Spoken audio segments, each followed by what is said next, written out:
Today. Tonight, the biggest economic statement of the year and perhaps the most consequential of this administration has just been laid before the nation. President Tinubu has presented the 58.18 trillion naira 2026 appropriation bill to a joint session of the National Assembly, branding it the budget of consolidation, renewed resilience, and shared prosperity. Mr. President says Nigeria is turning a corner, pointing to easing inflation, stronger growth, rising reserves, improved oil output, and renewed investor confidence. But even with these projections, this budget comes with hard questions Nigerians cannot ignore. So tonight we go beyond the headlines. What has truly been achieved in the past 2.5 years? What exactly has been proposed this time? And can this budget really move Nigerians from reform pain to shared prosperity? Let's quickly walk you through the key numbers Nigerians need to understand in the 2026 budget proposal, because behind every figure is a policy choice, and behind every policy choice is an impact on daily life. First, the big picture. The president is proposing a total expenditure of 58.18 trillion naira for 2026. Against that, government expects to generate 34.33 trillion naira in revenue. Now, that gap leaves a budget deficit of 23.85 trillion naira, which government says represents 4.28% of GDP. Still significant, but within what it describes as a manageable range. Now, one number that continues to raise eyebrows is debt servicing. Out of the entire budget, 15.52 trillion naira is set aside just to service existing debt. In terms of spending priorities, capital expenditure, that is money meant for infrastructure like roads, power, rail, health facilities, is pegged at 26.08 trillion naira. Recurrent spending, excluding debt, stands at 15.25 trillion naira, covering salaries, overheads, as well as the day-to-day running of government. Now, to the assumptions this budget is built on, government is benchmarking oil at $64.85 per barrel. Daily oil production is projected at 1.84 million barrels per day. And the exchange rate assumption for 2026 is 1,400 naira to the US dollar. These numbers matter because if any of them fall short, the pressure on revenue immediately increases. So where's all of our money going in the new year?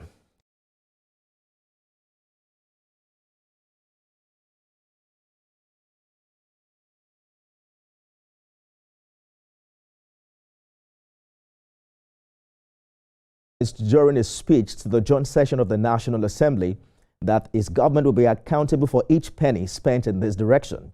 Infrastructure follows with 3.56 trillion naira, targeting transport, energy, and other productivity-driven projects. Education will receive 3.52 trillion naira as government pushes access, skills development, and student financing. Health will get 2.48 trillion naira, with an emphasis on strengthening healthcare delivery and protecting vulnerable Nigerians. Those are the numbers on paper. The big questions now are about credibility, execution, and impact. Can the revenue targets be met? Can spending be better disciplined? And will Nigerians actually feel the benefit? We'll bring in our guest tonight to help break that down. Right after this break, stay with us, everyone. Let's bring in Paul Alaje, who is Chief Economist at SPM Professionals. Thank you so much for joining us on Beyond the Headlines. Mr. Alaje, the president is saying that our economy is stabilizing, growth at 3.98%. Inflation came down this month to 14%. We're looking at reserves at a 7-year high. From an economist lens, are these structural gains, or you think they're temporary relief? Yeah, thank you so very much for having me. Clearly speaking, the president has performed the ritual of presenting the budget above 58 trillion naira, and we have over 30 trillion naira in expected revenue, to a large extent It's a ritual that the president has performed. He has identified key projects, which include those in infrastructure, education, health, and so on and so forth, as part of the project that he has presented to the assembly. Now, looking at the budget carefully, we know that the president has divided these in some parts of capital expenditure and that of recurrent expenditure from what he presented to the assembly today. Now, it's important at what the parameter or the background of this budget, what it means before we look at whether it is achievable or unachievable.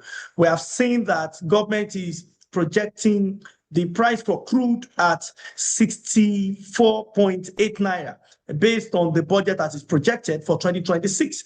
And we have also seen that government is hoping exchange rate will remain 512 in 2026. These are two key parameters. As you know, among other things, the Nigerian budget always have this parameter as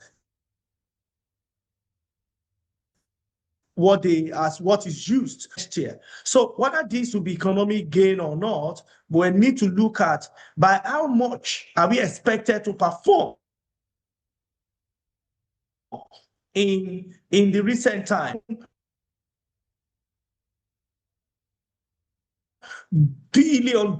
This is just that we have done. But the real problem is, if you look at revenue of only 34.3 trillion naira, as against 58.18 trillion naira expenditure. The question is, where would we get 24 trillion naira from?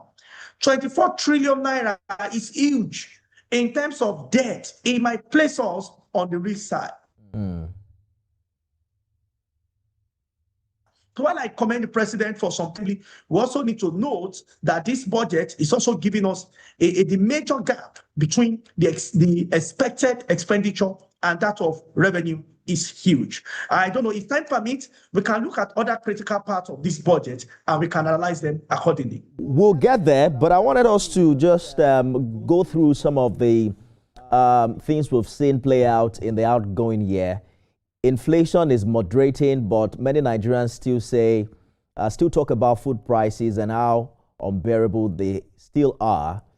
How long before this disinflation actually translates into relief at the market level? Because it's on this premise that the 2026 spending plan is now built on.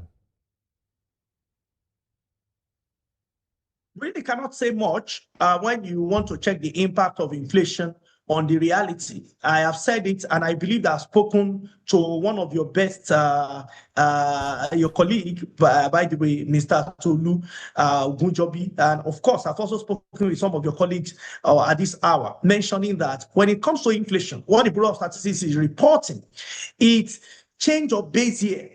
So there have been a number of factors that contributed to reducing inflation, which include exchange rate, which include improved foreign reserve. But these changes cannot account for a drop in 20%. At best, you will say we have 6% reduction in inflation if you are to report it based on other factors apart from base year. But base year alone accounts for the 14%. And the numbers are there. You can run the econometrics model to check what accounted for this reduction in inflation. It does not mean Bureau of Statistics is completely wrong for adopting a new base year. The worry is that that method is adopted at a time when there is general economic concern in the country. Therefore, what we need to note is that even though the number appear as though it has reduced or it has fallen, in the real sense, in economics, it's a period of outlier.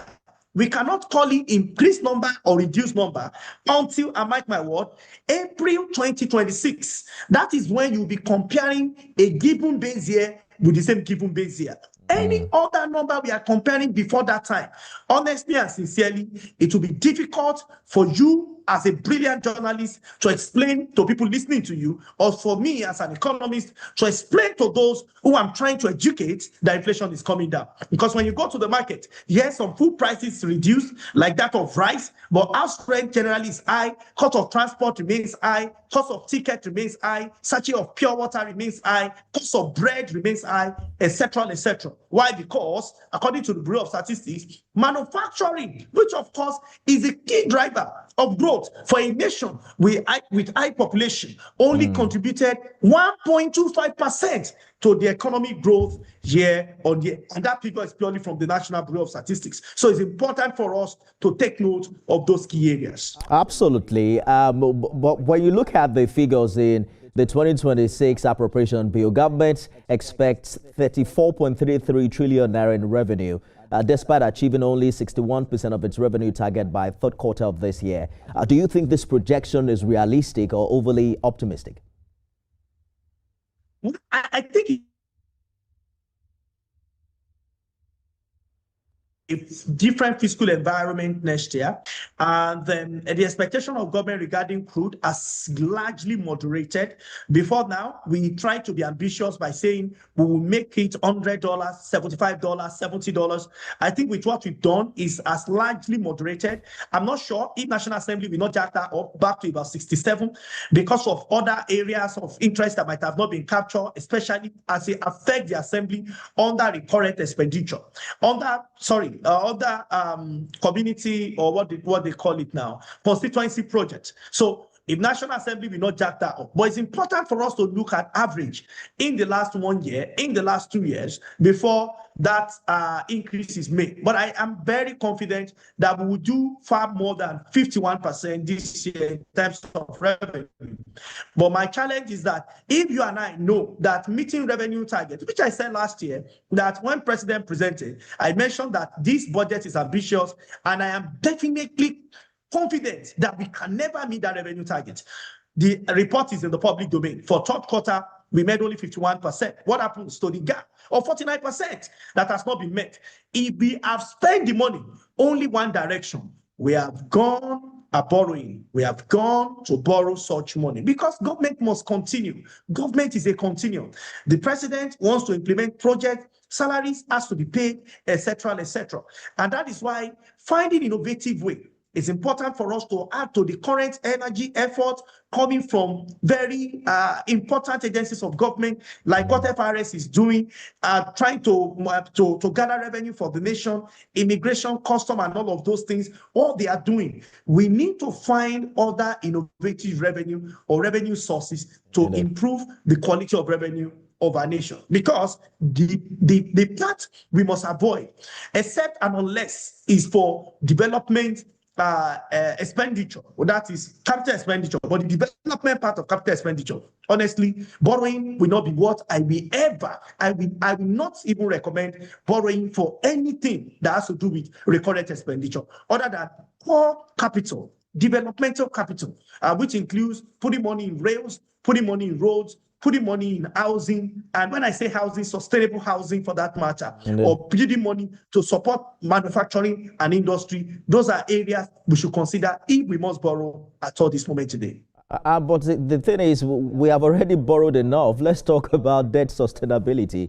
15.52 trillion naira for debt service, and nearly half of the projected revenue for 2026. At what point does debt servicing crowd out development, and where do you think the National Assembly must begin to draw the line, if we intend to borrow more in the new year? Okay, so here is it. It's not just the National Assembly. Executive also needs to draw the line. I'll tell you what it was. Before now, we're doing 98% of revenue. Mark you, with what you have said, it's important we look at it very carefully. My worry is that if you have only done 51% and we're looking at near half for next year, we can assume that if you use the same energy this year, next year, debt service to revenue may eventually go to above 80%, knowing fully well that we did not meet the target, or may go to about over 80%. I think that would be a charitable place to live in. We're coming from 98%. This administration did best possible to reduce 98% to around 70%. Now it's increasing, it's going back to around 70, 80, 90%. It is therefore imperative and important for those in authority to know that sustainability of debt, which of course is debt service and offshoot of it, is important for consideration. What does economists say when it comes to borrowing? We should never do more than 33.3%. That is 1/3. That is a moderate place to be. 1/3 of all our revenue. That is 1/3, then the remaining 2/3, or 66.6%, can be used for both capital expenditure and recurrent expenditure. But when you look at debt service at 15.25 trillion, compare that with our expected revenue of 34.33 trillion, you know that we have a lot more to desire. Now, if the budget will play out like this, then we might say that we do not have so much problem. But you know as much as I do that in the last 7 years, 8 years, or 10 years, we've found it very challenging to meet up with our revenue target. What we have in fact met was to even upshoot our expenditure by taking supplementary budgets to the assembly to pass. What happens when you pass supplementary budget and you don't have revenue to finance it? You are technically increasing your expenditure, whether capital or recurrent. So what must we do not to get to the point where debt service will go beyond 50, 51, 52% that is projected by government, to eventually getting it to about 70, 80, 90%. And I hope that we don't get there in the coming period. Interesting. We're also looking at a 23.85 trillion naira deficit, even at 4.28% of our GDP is still massive, right? How do you think Nigerians should interpret this fiscal responsibility or unavoidable borrowing, if I can put it that way? Honestly, you are very right when you say that capital expenditure, for me, capital component, we must spend on it. So what must we do? I know that, you see, this will not come in immediate term. When you say immediate term, it will not come. But in the meantime, that is when it will come. And I think those helping His Excellency, Mr. President, to plan his MTEF, they need to do more justice. I'm not saying they're not doing anything, but I'm saying they need to do more justice. In 2024, the President had the privilege of presenting his work budget. My question is, are we still following his MTEF 2024? Because his MTEF 2024, we give us 2025 budget, 2026 budget, and 2027 budget. It is at that moment we should have peeked into the future. What inflation will be, what unemployment will be, what exchange rate will be, what capital expenditure we need to spend on, and so on and so forth. So that when they meet the assembly for borrowing, there are clear projects we intend to achieve. And I'm saying this because over the years, and I mean over 20-something years that I've studied this Nigerian economy, it's challenging to match what's it called now? MTEF. That's a medium-term expenditure framework, and FSP, to match them with subsequent budget. It's as though we prepare our MTEF as if the interest is just immediate for that year's budget. Once it changes, we quickly look for it besides the rolling plan and prepare sometimes an entirely new MTEF without allowing subsequent budget to take their life with minute difference in MTEF. And that is why sometimes it's as though most presidents who give their time and all of those, they just come to present the paper. The question is, are we checking if there is a connection with this budget and the previous MTEF, or do we just make adjustment to the previous MTEF? Over and over again, this remains a challenge that we have seen in this in presentation of paper and also in following the same. If we have a budget, for instance, which I of course think the media should follow very carefully, and my friends, my colleagues in the civil society, we need to watch very carefully the MTEF that has been presented for 2026, 2028. In this MTEF, subsequent budget will then keep coming out from it. When we say we want to embark on some capital expenditure, this capital expenditure we're embarking on, is it just for the presentation of this year's budget or subsequent budget? And we should tie this to some goals. Why do we want to invest on education? Why do we want to invest on defense and security? Performance measurement of budget will not just be because money has been released. It will now go beyond that. It will now go to, we said we want to counter terrorists or insurgents in critical areas, let's say 3, 4, 5 states. How many have we done? If we have done 2 or 3 out of 4. Which area, what of what we wrote in? If not, we will notice that as a nation, we will keep, in fact, we will keep spending new monies, and we want at best our books may look good, but when you go out to pull opinions of Nigeria, the difference may be clear. I hear you clearly. Talking about capital expenditure, Mr. Alaje, it jumped to 26.08 trillion, even though only 17% of this year's capital budget had been released by third quarter. So I understand when Nigerians talk about the confidence or concerns that next year will be any different.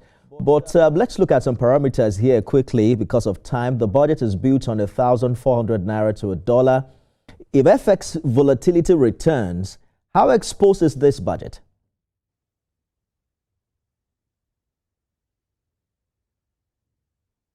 I didn't get the question, sir. I'm saying if our FX volatility returns, the benchmark is 1,400 naira per dollar, to $1. How exposed would you say this budget is? Well, I must say that central bank have done everything possible to manage the volatility in FX window, and I must give credit to the team, Mr. Cardoso and his team. When they were not doing correctly, I was at the forefront of criticism to say that, listen, it's not an offense, it's not a monetary offense to adopt managed floats. Today, central bank has since adopted managed float, not fixing the rate, which is appreciable, but it's also not pure floating, because in the real sense of it, there is no African nation that can survive that absolute flotation. It's not possible. But perhaps, according to some people, they want Naira to find its level. So where we are today, it's a function of inflows. And I can tell you that we have started seeing that. And that is why the issue of Dangote, honestly, I cannot discuss it without making the issue of Dangote refinery to the fore. If Nigeria jokes with that refinery, I'm telling you, the impact will be devastating. It will be. Look at this. The only thing that changed in terms of the how rapid we're able to grow our reserve, micro speaking, is a refinery. Central Bank did a lot of policy, no doubt. No doubt. But it came at a time when Dangote can save us, at least we all agree, both the regulator side and the regulated side, that 50% of local consumption is now being shouldered by Dangote refinery. It's okay. Even though Dangote says it's more, but the regulator says 50%. Do you know what that 50% means? If you had imported them, it's a lot. That is why, to my mind, it's important for us to note that once that refinery runs and we can reduce our imports, then we can also export, or the other to export. And volatility, except there is a global shock, may not be expected. However, if we do not go by that way and we feel that, where we may have a challenge, it's not because of industry. That is what I didn't see in this budget. I hear you, Mr. Alaje. We have completely run out of time. I understand we have to go now. If you can, in a sentence, because Nigerians are a little bit agitated and they just want some form of clarity as regards to the way you're reading this spending proposal. In one sentence, does this budget mark the turning point from all of the reform spin we've seen in the past years? Or do you think the hardest part still lie ahead of us in the new year? Well, I do not see a difference from this budget and the previous budget that we have passed. There are several budgets that we have passed, and I keep saying it for some years now. We can give it.